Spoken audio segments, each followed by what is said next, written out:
What's up, everybody? Welcome back. I'm Abe, and this is Stellaris, and we're going to be talking about origins and going through each of the options here and talking a little bit about what the implications are for each of them. So we're going to start right at the top. I've only played a handful of these, so I can't give like in-depth, this is absolutely what's going on. But my experience thus far is that it changes the beginning part of the game to some extent, and all the way through the game, actually, to a certain extent as well. So prosperous unification is the first item. It says start the game with an additional 4 pops and with an additional 2 districts. So it gives you a leg up right off the bat. Each of these is going to have some statistic that it gives you as well. And so then you've got the mechanist which start the game with 8 pops being robots and with the technology and infrastructure to build more. Now, this means you're going to have a robot factory that robots are going to be built at the same time simultaneously as your own population is breeding and growing populations normally. For the tall strategy, a lot of people, at least the only tall strategy I've looked at, talks about and goes down the path of mechanist where your entire race ends up transitioning into a robotic race.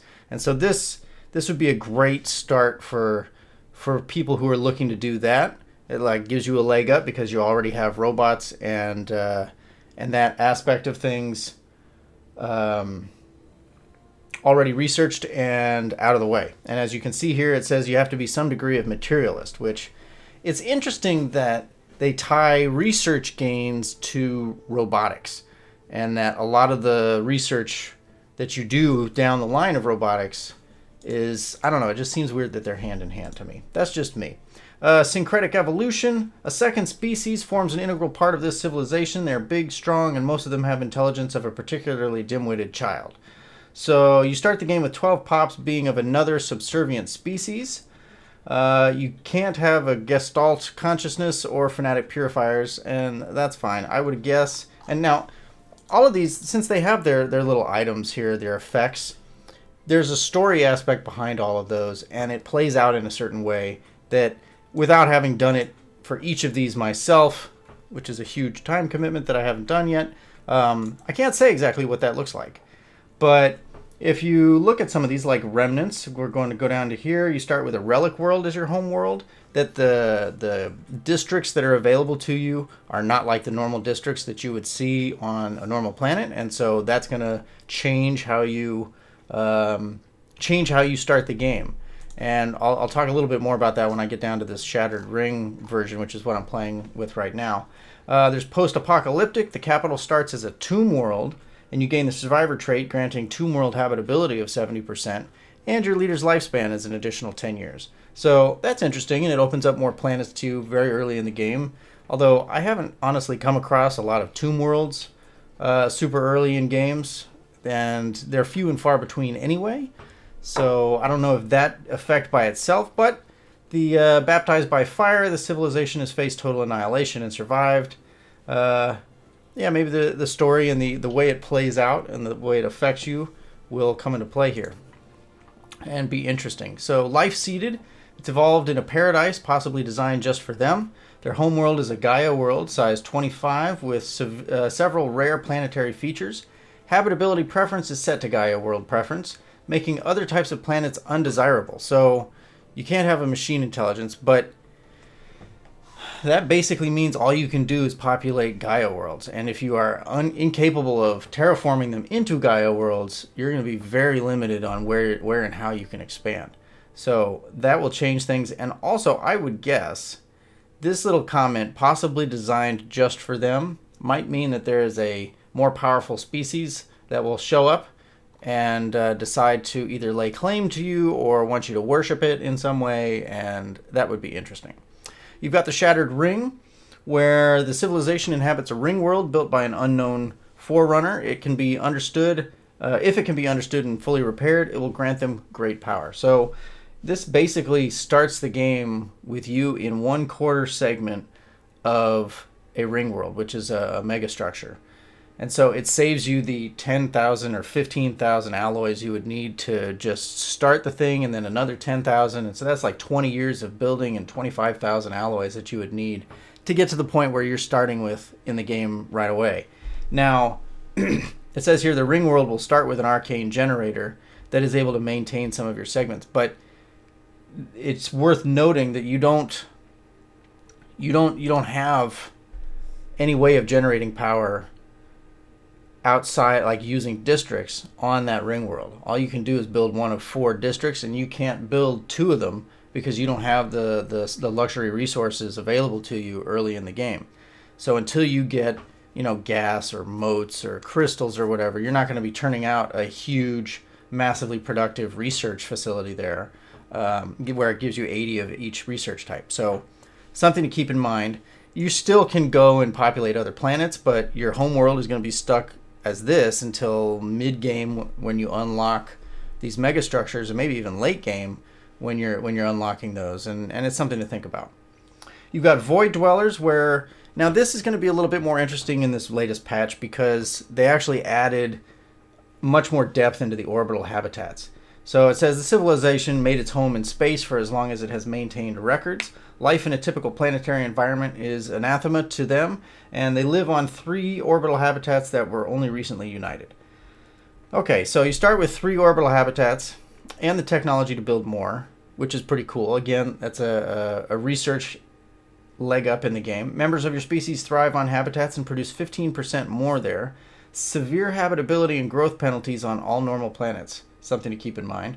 Hydroponic farms have +1 farmer jobs. So again, you're not going to find minerals in orbital habitats, and I can't remember off the top of my head, but there are very limited district types, and the resources available, you're obviously not, you have created the habitat for yourself. So you're going to be making trade, you're going to be making amenities, maybe consumer goods, but you're not going to be harvesting minerals, you're not going to be, doing any of those things. And so if you can't live on a planet, you're going to have a really hard time getting your mineral economy going and or getting energy credits going. The energy credits will be less of a problem if you're building up trade, but still something to keep in mind.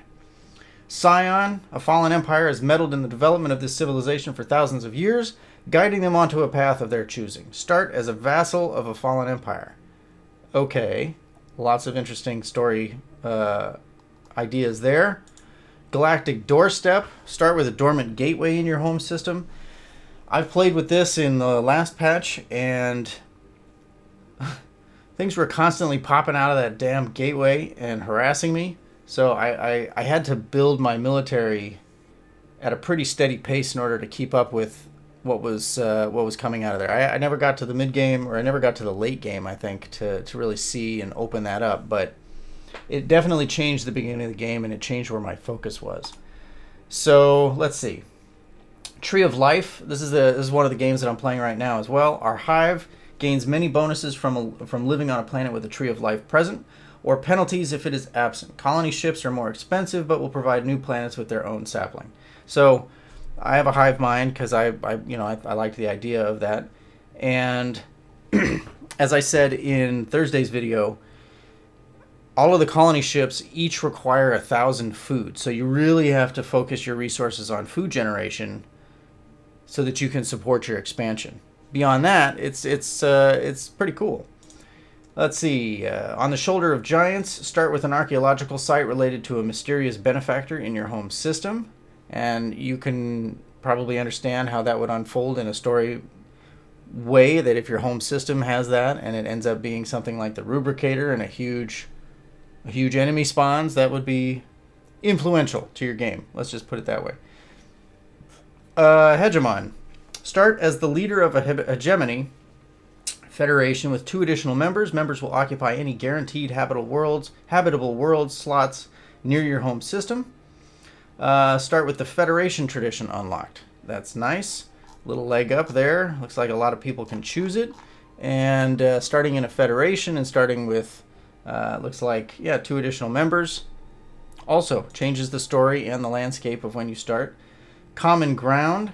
Start as the leader of a Galactic Union Federation with 2 additional members. Members will occupy any guaranteed habitable worlds slots near your home system. Starts with the Federation. Similar, but different leadership types. So you can see here, xenophobic. You can't be xenophobic. You can't have a Gestalt consciousness. Can't be egalitarian or purifiers. Now this one, on the other hand, you also can't be Gestalt. You can't be xenophobic because presumably they're both that way, because you can't start hating all alien races yet allied with two others as well. You can't be a barbaric despoiler. You can't be a purifier or inward perfection civic. Interesting.